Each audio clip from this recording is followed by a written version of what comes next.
Tokyo est de retour dans un état d'urgence avec seulement 3 mois avant la tenue des Jeux olympiques.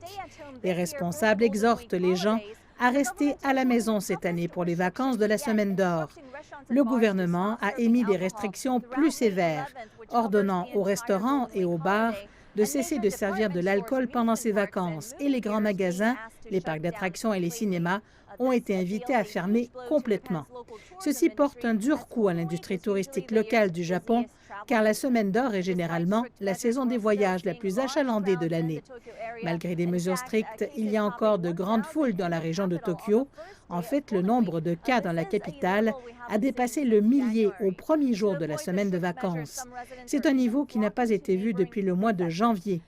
Pour éviter de vivre la contrainte des mesures, certains habitants affluent vers les préfectures voisines. Et concernant le déploiement du vaccin à Tokyo, il est très lent par rapport à d'autres pays développés. Le Japon a obtenu la plus grande quantité de vaccins en Asie alors qu'il se prépare pour les Jeux olympiques d'été.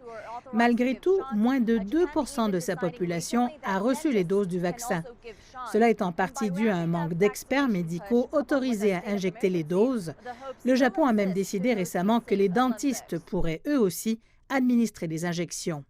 Et en intensifiant la campagne de vaccination jumelée à l'état d'urgence, l'espoir persiste encore de pouvoir offrir des Jeux olympiques en toute sécurité.